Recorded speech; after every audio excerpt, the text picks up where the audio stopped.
नमस्कार, मैं हूं आशीष चित्रांशी और आप देख रहे हैं द न्यूज लॉन्चर। बंगाल का चुनावी महाभारत खत्म हो गया है, लेकिन मिडिल ईस्ट की जंग अभी भी थमी नहीं है पूरी तरह से। आग अभी सुलग रही है। एक बार जो भयंकर आग लगी थी तबाही की, उस पर पानी की कई बाल्टियां, कई ड्रम उड़ेल दिया गया, लेकिन वो आग पूरी तरह नहीं बुझी है। खामनेई ने, मुज्तबा खामनेई, जो नए सुप्रीम सुप्रीम लीडर हैं ईरान के, उन्होंने सीधा सपाट ऐलान कर दिया है कि परमाणु और मिसाइल दोनों कार्यक्रमों से कोई समझौता नहीं होगा। परमाणु कार्यक्रम हमारी पूंजी है, हम इसे नहीं छोड़ सकते हैं। अगर इस ऐलान को पलट के देखें तो अब खुला ऐलान इसे माना जा सकता है खामनेई का कि ईरान परमाणु बम अब बनाएगा। अब तक भले नहीं बनाया। 2003 वो साल था जब ईरान ने कहा था कि हम शांतिपूर्ण परमाणु कार्यक्रम अपना जारी रखेंगे, हम परमाणु बम नहीं बनाएंगे। बराक ओबामा के साथ जो समझौता हुआ ईरान का, उस समझौते में भी ईरान ने कहा था परमाणु बम नहीं बनाएंगे। हालांकि अभी भी आईआरजीसी या मुस्तफा खामनेई ने परमाणु बम बनाने की बात नहीं कही है, लेकिन जिस तरह अमेरिका के दबाव को जूते की नोक पर रखा है मुस्तफा खामनेई ने, और परमाणु कार्यक्रम को बचाने के लिए या उसके समर्थन में जिस तरह का सीधा और सपाट बयान जारी हुआ है, ये ईरान के उस इरादे को दिखाता है कि अब अमेरिका और इजराइल से परमाणु कार्यक्रम पर कोई समझौता नहीं होगा। 60% से ज्यादा जो संवर्धित यूरेनियम है, जिसका एनरिचमेंट 60% से ज्यादा या 60% हो चुका है, यानी जो परमाणु हथियार बनाने के लिए करीब करीब रेडी है। 60% पर भी बनता है, 90% परफेक्ट होता है, और 60% से 90% पहुंचने की जो का रास्ता है, वो रास्ता बहुत छोटा है, बहुत छोटा रास्ता है। तो अब उस दिशा में अगर ईरान बढ़े तो दुनिया को ऐतराज नहीं करना चाहिए, क्योंकि उस पर मजबूर किया है डोनाल्ड ट्रंप। जब यह ऐलान किया खामनेई ने, उसी वक्त आईआरजीसी भी एक ऐलान कर रहा था। आईआरजीसी मतलब खामनेई, खामनेई मतलब आईआरजीसी। आईआरजीसी का ही हाथ पांव है, खामनेई का ही हाथ पांव है आईआरजीसी। आईआरजीसी ने ऐलान किया कि अगर अब युद्ध हुआ तो हम एक ऐसा हथियार इस्तेमाल करेंगे कि दुश्मन को हार्ट अटैक, दिल का दौरा पड़ जाएगा। दुश्मन कौन है? नेतन्याहू और ट्रंप। इनको हार्ट अटैक पड़ेगा, दिल का दौरा पड़ेगा। ये हथियार अमेरिका के पड़ोस में है, ये भी इशारा किया। हालांकि इसमें बहुत सारे जो विश्लेषक हैं अलग अलग अपने जो है वो तुक्केबाजी कर सकते हैं, कर रहे हैं कि ऐसा कौन सा हथियार जिसका इस्तेमाल करेगा ईरान और चारों खाने चित्त हो जाएगा अमेरिका। और इस कड़ी में जब इस हथियार की बात आईआरजीसी ने की, ईरान के जनरल ने की, तो यह भी बताया कि ट्रंप जैसा नहीं कि हमने 5,000 ठिकाने नष्ट कर दिए हैं, नेवी फिनिश्ड, एयरफोर्स फिनिश्ड। ये तो सुनते सुनते कान दुख गए। कुछ भी स्क्रिप्ट में नया नहीं आ रहा। आज भी बोला है एयरफोर्स खत्म, नेवी खत्म ईरान का। वही बात वो कह रहा है, 55 दिन हो गए। तो जो है उसी जब जब ये नए हथियार की बात की ईरान ने, तो उसी वक्त एक बात और भी बताई कि उसने, ईरान ने अमेरिका और इजराइल के कितने ठिकाने तबाह किए हैं। संख्या 1,000, 2,000, 5,000 नहीं बताया। कहा 100 टारगेट्स ऐसे हैं, 100 ठिकाने ऐसे हैं जहां पर बिल्कुल सफलतापूर्वक हमने हिट किया, यानी 100 ठिकानों को हमने तबाह किया है, नष्ट किया है। बात अब्राहम लिंकन की भी आई, जिस पर अब तक ये तुक्केबाजी हो रही थी कि ड्रोन से वो डैमेज हुआ कि एंटीशिप मिसाइल से। बताया 7 मिसाइलें। और ट्रंप ने कहा था ना कि एक साथ 12 तरफ से हमले हुए, समझ में नहीं आ रहा था कि हम किधर बचाएं, किधर से बचाएं, किधर बचाव करें। ओढ़े की बिछाए वाली हालत हो गई थी। इतने छेद कर दूंगा, हमारे यहाँ फिल्मी डायलॉग हिंदी फिल्मों में ऐसा रहता है, इतने छेद कर दूंगा कि क्या क्या करें नहीं समझ में आता। वो इसे ही कंफ्यूज हो गया था अमेरिका। तो बताया है कि अब्राहम लिंकन पर 7 मिसाइल हिट किया था हमने, जो मतलब सक्सेसफुली, ये 7 मिसाइल, दागे तो और थे लेकिन 7 ने हिट किया था। और उसके बाद अब्राहम लिंकन पंगु हो गया, उससे सारा ऑपरेशन अमेरिका का बंद हो गया जब वो छिप गया था, वापस चला गया था रिपेयर करने के लिए। भाऊ को ले आइए, भाऊ को लाइए, खबरें एक बार फिर से ईरान का रुख करना जरूरी है। स्वागत है भाऊ। लाइए भैया, हेडलाइन लाइए, एक एक करके चलेंगे एक एक पार्ट पर। और सबसे महत्वपूर्ण पार्ट जिसका मैं चर्चा नहीं किया हूं, नया जहाज बन रहा है अमेरिका में, उस जहाज पर बवाल हो गया है, वो हम बाद में बताएंगे इसी कार्यक्रम में। परमाणु हथियारों और मिसाइलों पर नहीं करेंगे समझौता, ईरान के सुप्रीम लीडर की दो टूक, अमेरिका को हड़काया। सीधा पढ़िए, परमाणु हथियारों और मिसाइलों पर नहीं करेंगे समझौता, एकदम साफ साफ लिखा है। आगे चलिए, अगली हेडलाइन लाइए। परमाणु हमारी पूंजी, ताकत नहीं छोड़ सकते, पीस डील पर बातचीत के बीच मुस्तफा खामनेई ने खींच दी रेड लाइन। लाइए जरा बेहतर खबर के चलिए।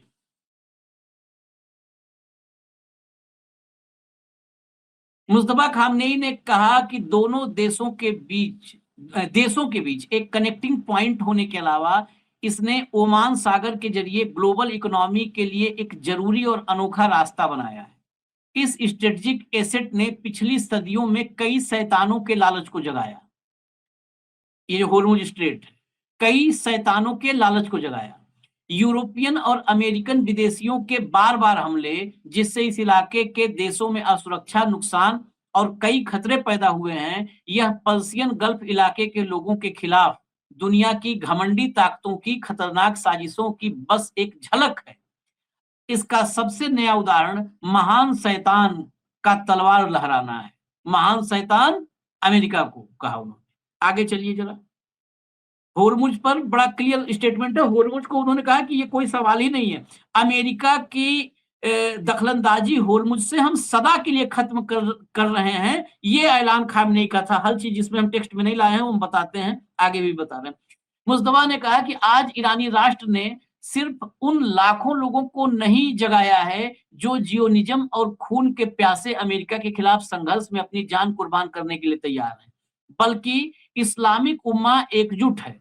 90 मिलियन बहादुर और नेक ईरानी देशवासी देश के अंदर और बाहर अपनी पहचान पर आधारित आध्यात्मिक, मानवीय, वैज्ञानिक और औद्योगिक क्षमताओं के साथ साथ बुनियादी और आधुनिक टेक्नोलॉजी को अपनी राष्ट्रीय पूंजी मानते हैं।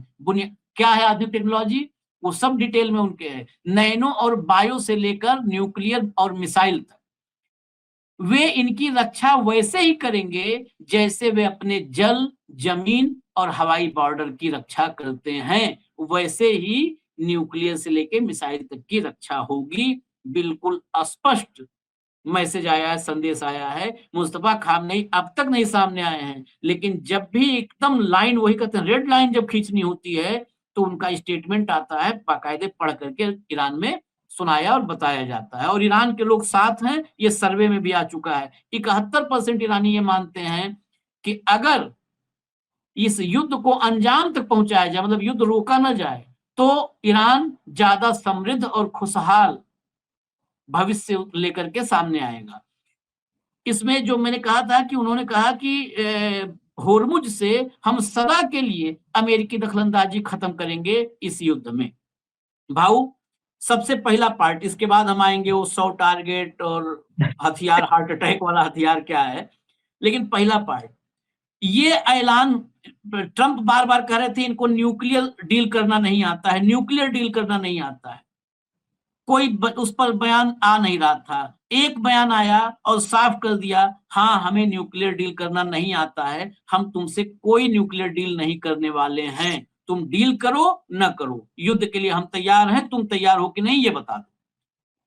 ट्रंप ने कहा था कि ये लोग सिर्फ मिसाइल दागना जानते हैं, ये डील करना नहीं जानते। उन्होंने कहा कि डील हमसे बढ़िया कोई कर नहीं सकता। ये आज खामेनेई ने बता दिया। उन्होंने कहा कि ये हार्मुज में कैसी आपकी लालच आ गई हम जानते हैं, ठीक है, और आप कमजोर मत समझिएगा। 9 मिलियन ईरानियन, 90 मिलियन, सब 90 मिलियन ईरानियन हमारी हर चीज की रक्षा करना जानते हैं। ये मत समझिए रक्षा सिर्फ जल सीमा, वायु सीमा और जमीनी सीमाओं की होती है। हमारे लिए नैनो टेक्नोलॉजी से लेके बायोटेक्नोलॉजी से लेके मिसाइल तक और परमाणु तक, इन सब की सुरक्षा और रक्षा हम करेंगे। इसलिए ये बात बड़ी क्लियर है, मिसाइल और परमाणु पे कोई बातचीत नहीं, फुल स्टॉप। इसके बाद आप जो चाहे वो कहे कि मेरे को अलग से एक मैसेज आ गया, मुझे स्पीकर ने बोल दिया, मुझे एक आदमी ने बोल दिया, मैं नाम नहीं बताऊंगा, उसने बोल दिया कि हम सब कुछ करने के तैयार है, अब वो सरेंडर हो गए हैं, 2 दिन के अंदर एग्रीमेंट साइन होगा, ये आप बोलते रहिए। और हर बार 28 फरवरी से आज तक जब से युद्ध चालू हो गया तभी दर्शक उसको बड़ा ख्याल से देख रहे हैं। हम तो काफी दिनों से ईरान को स्टडी कर रहे थे। ईरान ने जो बोला वो किया है। ईरान अपने बोले हुए से कभी यू टर्न नहीं लिया। और अमेरिका के राष्ट्रपति जोकर बन के स्टेटमेंट दे रहे हैं, खुद ही धमकाते हैं, खुद ही वापस आते हैं, खुद ही मना करते हैं, खुद ही हाँ कहते हैं। मतलब ये आदमी 15 मिनट के अंदर, लास्ट टाइम उसने ये कहा था कि जब ये खबरें आई थी कि इतने बड़े बड़े प्लेन वहां से कार्गो आ रहे हैं, आर्मी के कार्गो आ रहे हैं, तब उन्होंने कहा कि बस हो गया, खत्म। कल बंदूक दिखाई, खेमेनी ने कहा ना कि वो जो तलवार लहराने वाली बात, वो बंदूक दिखाई आपने, बंदूक लेके बस आई एम रेडी नाउ। ये नौटंकी चल रही है, फोटोशूट चल रहा है, प्री वेडिंग शूटिंग चल रही है, दुल्हन को गले में रख के। ये अमेरिका का राष्ट्रपति है, मजाक कर रखा है। मैं प्रणाम करता हूं अमेरिका की जनता को जो झेल रही है ऐसे आदमी। मतलब उसके वक्तव्य सुन के और उसके ट्रूथ पे झूठ पढ़ पढ़ के हम असहज होते कई बार, लगता है क्या पढ़ रहे हैं आदमी को। ये पहले सेंटेंस से दूसरे को कॉन्ट्रडिक्ट करता है, दूसरे पैराग्राफ को तीसरे पैराग्राफ में मना करता है। ये करना क्या चाहता है? पेंटागन और सरकार में क्या दूरियां है ये सामने है, कांग्रेस और सरकार में क्या दूरियां है ये सामने है, रिपब्लिकन पार्टी में अंदर क्या दूरियां है ये सामने है। इस युद्ध को लेकर, इस युद्ध को लेकर अमेरिका के लोग कैसे रास्ते पे ये सामने है। बस एक आदमी है जो बोलता है बस युद्ध होना चाहिए, हम साथ में, वो है ट्रंप। और उसका साथ 2 कव्वाल दे रहे ताली बजा बजा के, एक इजराइल और एक भारत, और इसके बाद कोई नहीं, कोई तीसरा आदमी नहीं। भारत कहता है युद्ध रुकना चाहिए, लेकिन अमेरिका बोलते तुम बोलो, हाँ बोल रुकना चाहिए, अरे चुप रहो, हाँ ठीक है अब नहीं बोलेंगे। इसमें क्या मजाक लगा के रखा है देश नहीं। लेकिन एक बात है जो आपने कहा कि प्रणाम आप कर रहे हैं, कि हम अमेरिका वालों को प्रणाम कर रहे हैं कि उनको कैसे झेल रहे हैं। अगर हम अमेरिका वालों को प्रणाम करेंगे तो अमेरिका वाले हमारे पैर छूने लगेंगे। अगर तुलना करेंगे, कहेंगे हम तो आपके पैर छूते हैं कि आप कैसे झेल रहे हैं। नहीं तो वो तो बोलेंगे कहीं नहीं। एक ने बोला मुझे, एक अमेरिका में जो भारतीय सेटल्ड है, जब मैंने उसको बोला बड़े मियाँ छोटे मियाँ, वो बोला नहीं अशोक जी, कौन सा मियाँ कब बड़ा होता पता नहीं, कुछ चीजें तो हमारा वाला उधर से सीख के आया है। जैसे अपने नाम से उसने कहा कि भाई हरमुज, मेरे नाम से हरमुज, अपने नाम से ट्रंप स्टेट कर दिया उसने, खुद ही मैप रिलीज कर दिया, ट्रंप स्टेट। वेनेजुएला में बोले लोग मुझे अध्यक्ष बनाना चाहते हैं, ईरान में बोले लोग मुझे सुप्रीम लीडर बनाना चाहते हैं, 4 ऑयल टैंकर खुद ही गिफ्ट करवा लिए, पता नहीं कहां गए वो। ये सब अपने ही आए। मेरे नाम से स्टेडियम, मेरे नाम से पार्लियामेंट होना चाहिए, मेरा नाम होना चाहिए, सब दूर मेरा नाम, मतलब मैं हूं तो बस देश में, मेरे जाने के बाद पूरा देश। ये यहां से लेके गया वो, अभी दिखाते पहले कार्यकाल, हाँ अब पहले कार्यकाल में नहीं कहा।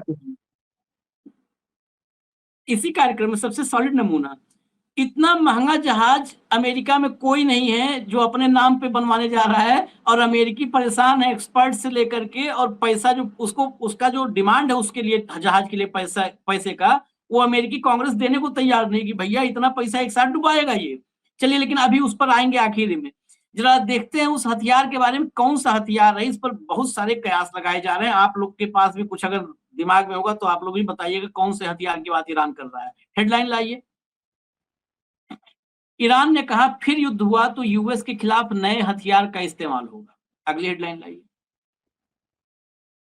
दुश्मन को आ सकता है हार्ट अटैक, ईरान ने ट्रंप को दी खुली चुनौती, शांति प्रस्ताव ठुकराने पर फूटा गुस्सा। आगे चलिए जरा भीतर चलिए, क्या हथियार है, किस हथियार की चर्चा हो रही है।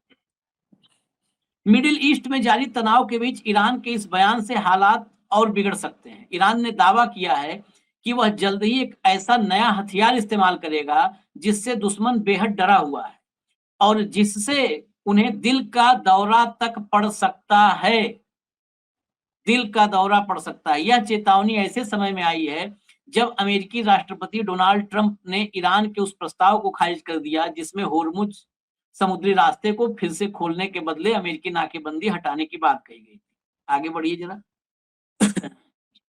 ईरान की नौसेना के कमांडर रियर एडमिरल सहराम ईरानी ने सरकारी मीडिया से बातचीत में कहा कि इस्लामिक गणराज्य बहुत जल्द दुश्मन के खिलाफ ऐसे हथियार का इस्तेमाल करेगा जिसकी गहराई से दुश्मन भयभीत है। उन्होंने कहा यह हथियार उनके बिल्कुल पास है, उम्मीद है कि उन्हें दिल का दौरा नहीं पड़ेगा। इस बयान का अर्थ यह निकल रहा है कि ईरान ने वो हथियार प्राप्त कर लिया है जिसका इस्तेमाल वो आगे होने वाली जंग में अमेरिका और इजराइल के खिलाफ कर सकता है। सारे संकेत परमाणु हथियार क्षमता की तरफ है। सहराम ईरानी ने ट्रंप प्रशासन की आर्थिक दबाव की रणनीति का मजाक उड़ाते हुए कहा कि दुश्मनों ने यह गलतफहमी पाल ली थी कि वे कम समय में अपने लक्ष्य को हासिल कर लेंगे।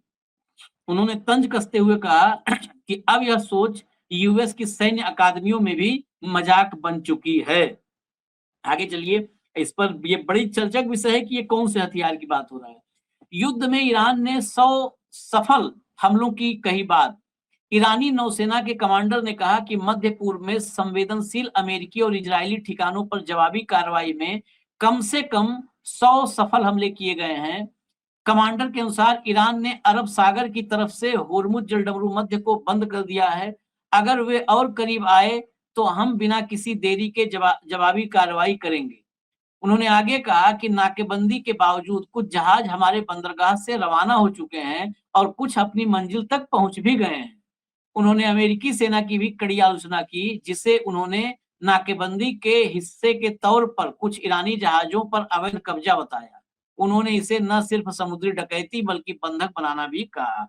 लेकिन 100 टारगेट वाली बात तो कोई हमको डाउट है नहीं, बहुत सारे टारगेट ये अमेरिका ने ही बताया, सीएनएन ने बताया कितने टारगेट हिट हुए तबाह हुए। बता दिया प्लेन के टारगेट, जो टोही विमान थे उसके टारगेट, जो रडार थे ऊपर उसके टारगेट, जो 50,000 फीट ऊपर पहुंचने वाला, जो मतलब जहां हम फ्लाई करते हैं हवा में तब बोलते हैं कि हम 32,000 फीट पे है, वो 50,000 तो आप समझ सकते हो, उसमें तो प्लेन भी नहीं जाता, विमान भी 50,000 पे नहीं जाता।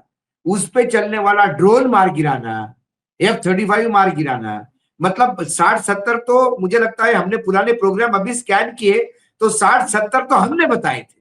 हाँ, जिसके बलवा दिखाया था, जिसका बाकायदा सैटेलाइट इमेज दिखाई गई थी, जो अलग अलग चैनलों ने रिलीज किया था। अब कुछ ये बाबा बोल गया क्या मारा तो है हमको, और वो बिल्कुल बोला 7 जगह हिट किया, तो क्या करेंगे फिर? ट्रिपोली वापस गया, ये वापस गया, एक और जहाज वापस गया अभी कल परसों। तो है टारगेट बहुत है।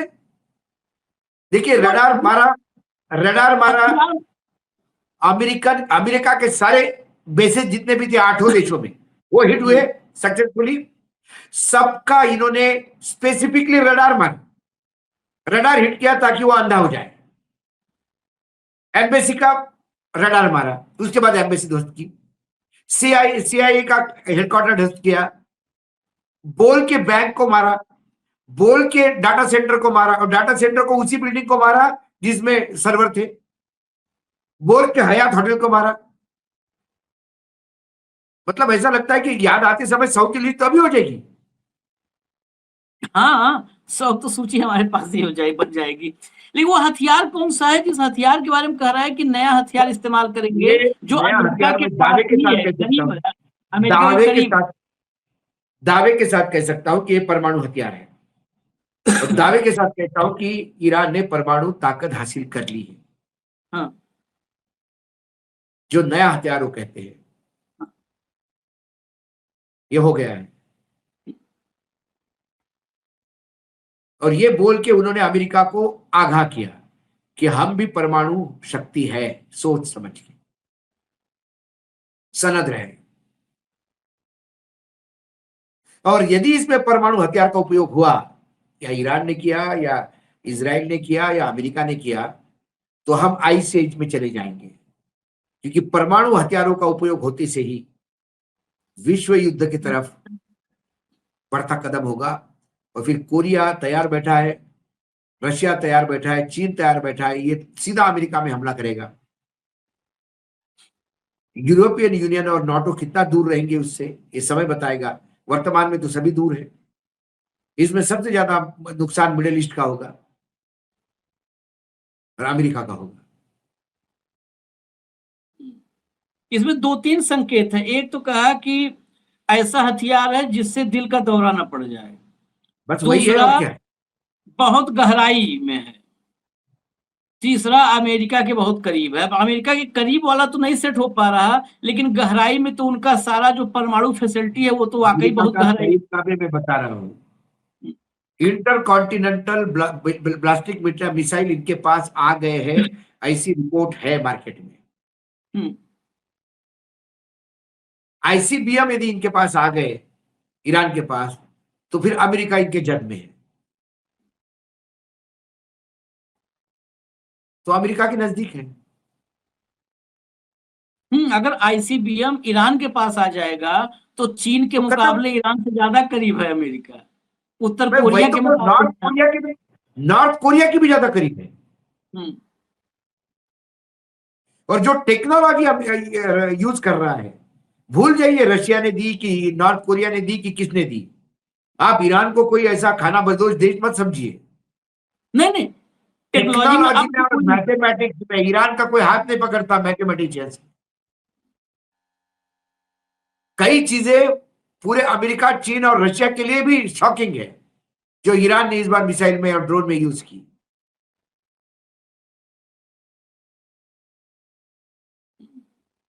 ईरान के हिस्सा है ड्रोन। एक रशिया यूक्रेन से लड़ रहा है, और एक ईरान, इजराइल, अमेरिका, इन दोनों से लड़ रहा है। हाँ। वहां रशिया मार भी खा रहा है और मार भी दे रहा है। यहां ईरान बराबरी की टक्कर देके इनको नेस्तनाबूद कर रहा है, घुटनों पे ला रहा है। तो आप ईरान को टेक्नोलॉजिकली दो राय नहीं है। यूं ही नहीं मिसाइल सिटी अंडरग्राउंड बनाता है कोई, और उस लेवल तक कि कोई भी बम वहां तक पहुंच ही नहीं पाता। जरा अगली खबर पे आते हैं भैया, लाइए अगली हेडलाइन लाइए। होर्मुज ब्लॉकेड ने तोड़ा तेल की महंगाई का रिकॉर्ड। देखिए, एक तरफ आप, ये अगली खबर क्या है, एक तरफ आपने ईरान का स्टैंड देख लिया। ईरान का स्टैंड बिल्कुल फर्म एंड क्लियर, कोई उसमें कंफ्यूजन नहीं है। दूसरी तरफ अमेरिका, सर्वशक्तिमान अमेरिका का स्टैंड हम दिखा रहे हैं। कंप्लीटली उसमें जो है फर्मनेस तो है ही नहीं है, बिल्कुल क्लियरिटी नहीं है, बिल्कुल भी क्लियरिटी नहीं है, और सब कुछ गुपचुप और उलझा हुआ। होर्मुज ब्लॉकेड ने तोड़ा तेल की महंगाई का रिकॉर्ड। परेशान ट्रंप ने देशों को भेजा ये सीक्रेट मैसेज। ये सीक्रेट मैसेज राइटर्स ने बताया है। क्या है मैसेज, लाइए जरा खबर लाइए। अमेरिका की यही खबर जो है अमेरिका की स्थिति, एक्चुअल कंडीशन बताता है। होर्मुज पर जारी नाकेबंदी के बीच गुरुवार को कच्चे तेल की कीमतें पिछले 4 साल का रिकॉर्ड तोड़ते हुए $126 प्रति बैरल तक पहुंच गई। तेल की कीमतों पर ईरान की तरफ से प्रतिक्रिया आई और उसने कहा कि अमेरिकी नाकाबंदी का उसके तेल उत्पादन पर तो कोई असर नहीं हुआ है, उल्टे तेल की कीमतें $140 प्रति बैरल तक जाएंगी, और बढ़ गई हैं और $140 तक जाएंगी। इस बीच तेल की बढ़ती कीमतों से परेशान अमेरिका ने दुनिया के देशों को एक गुप्त संदेश भेजा है कि वो होर्मुज में जहाजों की आवाजाही बहाल करने के लिए एक अंतरराष्ट्रीय गठबंधन बनाए, बन तो रहा है लेकिन वो अमेरिका के बिना बन रहा है। आगे चलिए। बिना बन रहा है। अमेरिकी, ये देखिए, ये जो है डिप्लोमेटिक केबल को जो है राइटर्स ने देखा है और उसके आधार पे खबर है। अमेरिकी विदेश मंत्रालय ने देशों को यह संदेश एक सीक्रेट डिप्लोमेटिक केबल के माध्यम से भेजा है। समाचार एजेंसी राइटर्स ने यह केबल देखी है और उसी आधार पर यह खबर सामने आ रही है। सीक्रेट डिप्लोमेटिक केबल, एक तरफ कह रहे हो कि हम होर्मुज में नाकाबंदी नहीं हटाएंगे। यहीं से समझ में आता है अमेरिका का कंफ्यूजन और अमेरिका की बुरी हालत, बद से बदतर हालत है। आप नाकेबंदी कर रहे हो और आप कंफर्टेबल हो। जब कंफर्टेबल हो तो पूरी दुनिया को एक सीक्रेट डिप्लोमेटिक केबल क्यों भेज रहे हो? भाई साहब गठबंधन बना लो यार, सब लोग आ जाओ भाई। भाऊ, ये खबर अमेरिका के आज कंडीशन को बिल्कुल बिल्कुल स्पष्ट दिखाती है देश दुनिया के सामने। देखिए, अमेरिका ने घुटने टेक दिए हैं, इसीलिए अमेरिका फिर से, पहली बार नहीं हुआ, ये कम से कम इस युद्ध के दौरान 4 बार अमेरिका अप्रोच कर चुका है कि पहले कहा कि हार्मोज खोलने के लिए आ जाओ, सब लोग मिलके आ जाओ, सब आप आ जाओ, हार्मोज खोलेंगे। दूसरी बार हार्मोज के अंदर माइन सुपर भेजने के लिए जर्मनी और जापान को बोला, उन दोनों ने मना किया। फिर उन्होंने कहा कि हमारे क्या बाप का जा रहा है, तुमको हार्मोज से तकलीफ है, हमको हार्मोज से कोई लेना देना ही नहीं, तुमको खोलना हो तो खोलो, नहीं तो जाओ। ये बोल के 12 घंटे नहीं हुए, हार्मोज खोलो नहीं तो मैं बर्बाद कर दूंगा, स्टोन एज में पहुंचा दूंगा। अरे भाई, अभी तक बोल रहा था तेरे को लेना देना नहीं। फिर ये सारी जब चल रही थी, इसी बीच सारे यूरोपियन देश ने, सारे नाटो ने जब उनको मना किया, तब जाके इंग्लैंड ने एक नया प्रस्ताव रखा कि हम सब बाकी देश मिलके इस पे कुछ सॉल्यूशन निकालें, माइनस अमेरिका। क्योंकि उसके पहले, इंग्लैंड ने ये स्टेप लेने के पहले, ईरान ने यूरोपियन यूनियन को एक ऑफर दी थी, क्योंकि आप अमेरिका के साथ नहीं है, आपको यदि इसमें से निकालना हो तो आप हमको बता दीजिएगा, हम आपकी जहाज निकलवा देंगे। तो यूरोपियन यूनियन को लगा कि ये जब इतना फ्रेंडली बात कर रहा है तो क्यों नहीं करेंगे इसके साथ। तो यूरोपियन यूनियन ने बात करना शुरू कर दिया, इकट्ठा होना शुरू कर दिया कि सब मिलकर हार्मुज का कोई रास्ता निकाले। अब कई लोग, दर्शक ये भी सोचते हैं कि यार कई देशों को तो हार्मुज से कोई लेना देना नहीं है, फिर हार्मुज इतना क्यों महत्वपूर्ण? वो महत्वपूर्ण इसलिए है मेरे आकाओं कि दुनिया का 20% तेल इसमें से निकलता है। यदि वो 20% तेल बंद हो जाएगा तो ऑटोमेटिक बाहर के 80% तेल पे लोड बढ़ेगा। और ये शुद्ध कोई रॉकेट साइंस नहीं है। मांग बढ़ रही है और आपूर्ति घट रही है तो कीमतें बढ़ेगी, या 20% से आपूर्ति घट रही है, यदि 20% से आपूर्ति घटेगी तो मांग कई गुना बढ़ेगी। इसीलिए 140 रुपए तक पहुंच सकता है, ऐसा ये है। अब उस दिन 115 मैंने बोला, आधे घंटे के अंदर मतलब भाव बढ़ते बढ़ते दूसरे दिन 123 पे गया, अब 125 क्रॉस कर रहे हैं। 140 जाने में टाइम नहीं लगेगा। कौन इसको बचा पाएगा? अमेरिका ने बीच में लाखों बैरल तेल मार्केट में झोंका अमेरिका में, लेकिन नहीं संभाल पाया।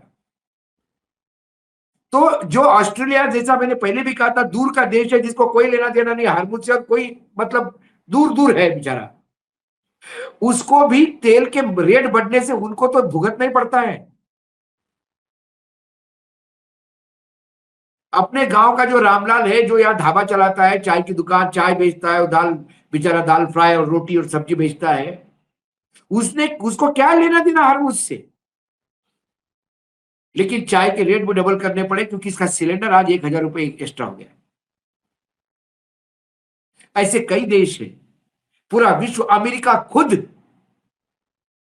तेल की कीमतों से परेशान है।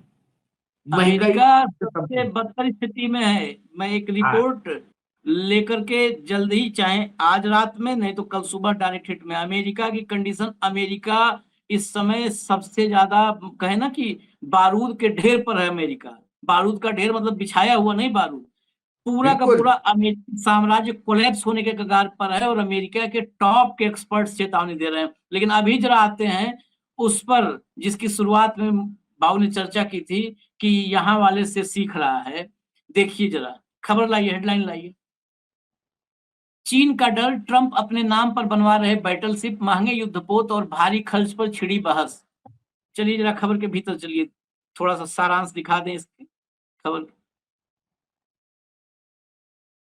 3 ट्रंप क्लास बैटलशिप बन रहे हैं। कुल अनुमानित लागत 43 अरब डॉलर यानी 3.6 लाख करोड़ रुपए। मतलब जितना यहाँ पर भारत में हेल्थ, एजुकेशन, इन सब का जितना साल का बजट नहीं है, उससे ज्यादा का ये अपने नाम पर वॉरशिप, बैटलशिप बनवा रहा है। सिर्फ पहले वॉरशिप यूएसएस डिफाइंड के लिए 2028 में 17 अरब डॉलर की फंडिंग मांगी गई है। इतनी बड़ी राशि खर्च करने को लेकर अमेरिकी कांग्रेस, रक्षा विशेषज्ञों और कुछ नौसेना अधिकारियों में गहरी असहमति है। आगे चलिए जरा, क्या बनवाने की कोशिश है। ट्रंप क्लास बैटलशिप सामान्य डिस्ट्रॉयर से 3 गुना बड़ा युद्धपोत है। इसका वजन 35,000 टन है। इसमें आधुनिक हथियार लगाए गए हैं, जिनमें लगाए गए हैं क्या, जाएंगे, अभी तो बनना है। 128 मिसाइल सेल्स, हाइपरसोनिक मिसाइलें, रेलगन और लेजर हथियार, ये सब कुछ लैस होगा। अगला लाइए जरा। इसके लिए क्या ये जो है उसको जायज कैसे ठहरा रहे हैं ट्रंप के लोग। ये जहाज मुख्य रूप से अमेरिकी एयरक्राफ्ट कैरियर ग्रुप्स का कमांड सेंटर बनकर काम करेंगे। रियर एडमिरल बेन रेनॉल्ड्स ने कहा कि ये अलग अलग आकार के जहाजों के समझौतों से बचाने के लिए जरूरी है। इनकी क्षमता इतनी ज्यादा है कि एक साथ कई खतरे से निपट सकते हैं। अब यहाँ तक तो पढ़ के खूब मजा आया होगा। ये जैसे मोदी का प्लान होता है तो उसका वही पक्ष बताते हैं ना यहाँ पे एंकर मियां जो है। इसमें क्या प्रॉब्लम है, क्यों कहा जा रहा है। एक तो मतलब 4 लाख करोड़ रुपए का खर्च है एक साथ। अमेरिकी इकोनॉमी इस समय बहुत अच्छी स्थिति में नहीं है, 4 लाख करोड़ का दबाव आएगा। दूसरी बात जो है, जो सबसे महत्वपूर्ण है कि ये जहाज, जो एक्सपर्ट्स हैं बहुत, मतलब रक्षा से जुड़े हुए माहिर एक्सपर्ट्स, उनका कहना है कि अब drone, hypersonic missile, anti ship missile इस लेवल पे डेवलप हो चुके हैं। ईरान को देखने के बाद वो कर रहे हैं कि अभी तक तो मान लो कि आपने गेराल्ड को हिट कर दिया तो बुश आ गया, बुश को हिट कर दिया तो लिंकन आ गया, लिंकन को हिट कर दिया तो फोर्ड वो आ गया। अगर अमेरिका, इसको हिट कर दिया, किसको हिट कर दिया? अमेरिका बड़बोलेपन से बाज नहीं आएगा। हाँ, जब अब्राहम लिंकन आया था इस युद्ध में, क्या क्या छपा था उसके बारे में। ऐसा aircraft carrier Abraham Lincoln, the lord of the sea, समुद्र में ऐसा चैलेंज जो कोई नहीं उसको निपट सकता। और क्या बखान हुआ था अब्राहम लिंकन का। 20-20 हजार के ड्रोन ने औकात दिखा दी, भाग लिए वापस। वही खतरा वो कह रहे हैं कि ये इतना बड़ा आप बना दोगे सिंगल, आपके पास 10 हैं, वो कह रहे हैं कि छोटे छोटे आप बना लो 200, एक बनाओगे तो इतना डेवलप हो चुका है। ईरान ने दिखा दिया कि आपके सबसे मेन को हिट कर देंगे, आप करो कमांड सेंटर होगा, कमांड सेंटर ही उड़ा दिया तो तुम उबा करके देखो फिर ऊपर आसमान की तरफ कमांड सेंटर भग जाएगा। अब्राहम लिंकन जैसा गया वैसा भग गया, एक ही बार में अमेरिका खत्म हो जाएगा ये। और इससे जुड़ा एक और खुलासा है, अभी जो नेवी सेक्रेटरी को, नौसेना सचिव फेलान को हटाया गया था, बर्खास्त किया गया था ना फेलान को, हमने कार्यक्रम भी किया था। बताया जा रहा है कि इस प्रोजेक्ट से वो असहमत थे कि इससे नौसेना बहुत बड़े रिस्क में आ जाएगी कि आपका इतना बड़ा जो है बैटलशिप होगा और एक ही बैटलशिप हिट करने पे पूरा का पूरा अमेरिका युद्ध हार जाएगा। आशीष भाई अभी थोड़ी देर रुको, अब खबरें और आएगी। ये कॉन्ट्रैक्ट किसको जा रहा है, कौन कंपनियां हैं इसको बनाएगी, क्योंकि वहां तो प्राइवेट कंपनियां डिफेंस में सारा माल बनाती है। हाँ। इसमें ट्रम्प के लोगों की कितनी कंपनियां होगी। वहां भी कोई अनिल अंबानी होगा जिसने खिलौना नहीं बनाया, विमान, खिलौना का विमान नहीं बनाया, उसको राफेल मिल गया, बता देखो। वहां खेल है, उसको तो बजट चाहिए, पैसा चाहिए। व्यापारी आदमी है, धंधेबाज है, धंधा देखता है। पूरे अमेरिका को धंधे पे लगा दिया, वहां तक तो ठीक है। आर्मी नेवी एयरफोर्स को भी धंधे पे लगा दिया, वो सबसे बड़ा प्रॉब्लम हो गया कि जाओ भाड़े की हमारे थैली यहाँ जैसा काम करो गल्फ में। हमारे यहाँ भी धंधे पे लगाने का एक बहुत खतरनाक खेल चल रहा है। दर्शकों को उस तकनीकी मामले में रुचि नहीं होगी, नहीं तो मैं चाहता हूं कि एक 20 मिनट का कम से कम कार्यक्रम करें ग्रेट निकोबार प्रोजेक्ट पर। इस सरकार कह रही है हाँ, कि हम चीन से टक्कर लेने के लिए बना रहे हैं। चीन से, चीन का नाम मुंह से जो नहीं ले पाता वो टक्कर लेगा। अरे नाम तो ले लो नरेंद्र मोदी से। जितने लोग कह रहे हैं कि चीन को टक्कर देने के लिए मोदी जी ग्रेट निकोबार प्रोजेक्ट ला रहे हैं, उतने लोग एक बार मोदी के मुंह से खाली इतना निकलवा दें, चीन को हम टक्कर देने जा रहे हैं, बस इतने कहलवा दो, ग्रेट निकोबार इतना तो बनवा कह लो। दो। हाँ, इतना वो चीन मुंह से नाम लेने में तो ची ची हो जाता है, ची पे रुक जाता है, ची ची जैसे बंदर। चीन खाली बुलवा दो, बना लो। ग्रेट निकोबार प्रोजेक्ट इस देश नहीं के होगा। पर्यावरण को नाश कर देगा, नाश कर देगा। और सारा प्रोग्राम अडानी के लिए है। एग्जैक्टली। अडानी ने छत्तीसगढ़ के जंगल नाश किए हैं, विदर्भ के जंगल नाश किए हैं, मध्य प्रदेश के जंगल नाश किए हैं, वो उड़ीसा के जंगल नाश करेगा। निकोबार भाऊ, वहां पर ऐसी जनजातियां हैं, मैं अभी बताऊं आपको, जवारा और जो है वो 2-3 ऐसी जनजातियां हैं, जो जनजातियां आज तक उनको पूरी दुनिया में विलुप्त, दुर्लभ माना जाता है। दुर्लभ और विलुप्ति की कगार के में उनको प्रोटेक्ट किया गया है। हाँ, पूरी दुनिया। वो आज भी ऐसी जनजातियां हैं जो अभी भी बाहरी दुनिया के संपर्क में नहीं आई हैं। और उन जनजातियों को मतलब पूरी दुनिया चाहती है कि वो सुरक्षित रहें। वहां पर ये कितने 130 वर्ग किलोमीटर, 130 स्क्वायर किलोमीटर पूरा ग्रेट निकोबार जंगल काट करके, और वहां पर सिटी बनेगी, वहां पर एयरपोर्ट बनेगा, पोर्ट बनेगा। और जो है इसमें बाकी तो यहाँ देश में कोई बताता नहीं है एक्चुअल। वहां पर भाजपा के प्रवक्ता के रूप में 2-4 चंडू खाने वो बता रहे हैं, क्या सम्राट चौधरी बता रहा है कि राहुल हाँ, गांधी चीन के साथ मिले हुए हैं, इसलिए इसका विरोध कर रहे हाँ, हैं, क्योंकि हम चीन को टक्कर देने जा रहे हैं। अरे नरेंद्र मोदी से कहवाओ ना कि हम टक्कर देने के लिए ग्रेट निकोबार ला रहे हैं। जिसको खैनी खाने से फुर्सत नहीं, जो हाउस सदन में बैठ के खैनी खाता है, हम्म। वो खैनी वाली गप्पे बात करता है कि उसका चाइना से है। इनको चाइना मैप में किधर है पता है क्या सम्राट चौधरी? किधर है चाइना? अच्छा भाई, हालत नहीं। ग्रेट निकोबार भारत के लिए बहुत चिंतक। हम इस कार्यक्रम के आखिर में चर्चा किए हैं। आज अगर नहीं हुआ, दर्शक इस पर आशीष जी, ये करेंगे कभी। सिस्टमैटिकली काम हो रहा है। इसके पहले निकोबार में कुछ गुजराती लोगों को वहां अपॉइंट किया गया, जो पॉलिटिकल अपॉइंटमेंट्स होते हैं अंडमान निकोबार में, वहां कुछ लोग वहां भेजे गए। सिस्टमैटिकली हो रहा है, और आज से 5 साल पहले से ये काम उन्होंने शुरू किया। अब विजिबल हो रहा है, इसलिए लोगों को दिख रहा है। तो बहुत ही गंभीर, बहुत ही गंभीर ये है। अंडमान निकोबार ये सब। अरे भैया, दुनिया चीन से टक्कर लेने के लिए, आप बताओ ना, आपको तो राष्ट्र को संबोधित करना चाहिए कि हम चीन से टक्कर लेने के लिए। ट्रंप बोलता तो है रोज, ट्रंप तो बोलता है ना प्रेस के सामने सब, वो भले उल्टा पलटा बोलता हो। आप आइए बोलिए कि ग्रेट निकोबार प्रोजेक्ट हम बना रहे हैं, हमारा ऐसा ऐसा है प्लान चीन से मुकाबला करने के लिए। चीन तो नाम तुम मुंह से लेते नहीं हो। बताओ रहे हो चीन के नाम पर, चीन के नाम पर अडानी को सेट कर दो, वाह गजब है। चलिए, और सुनिए, चीन का कौन टक्कर लेगा? चीन से माल लाके अमेरिका बेचने के चक्कर में जिसकी कंपनियों पर 200%, 150% टैरिफ अमेरिका ठोक रहा है, मतलब जो चीन का माल लेबल बदल करके बेच रहा है, उसको लगाएंगे चीन से मुकाबला करने के लिए। देश को हाँ, मूर्ख बना। जो चीन जाके वहां एग्रीमेंट करके आता है, हाँ, चीन से मुकाबला करने समझौते के करके लिए। आता है। चलिए, मैं कहूंगा दर्शकों से निवेदन है, अगर आप लोग इस विषय को समझना चाहते हैं, तकनीकी मसला है, मुझे पता है, एक बड़ा अफसोस होता है कि हम इस सारे मुद्दों को हम एक जगह पर नहीं कि यही करेंगे दिखाएं करेंगे व्यू आ रहा है, यही दिखाएं व्यू आ रहा है। करेंगे करेंगे आशीष, ग्रेट इससे अलग से निकोबार करेंगे। प्रोजेक्ट बहुत जरूरी है, उसको हम लेकर के आएंगे एक अलग प्रोग्राम। अभी इजाजत दीजिए, धन्यवाद भाऊ, बहुत बहुत धन्यवाद, नमस्कार।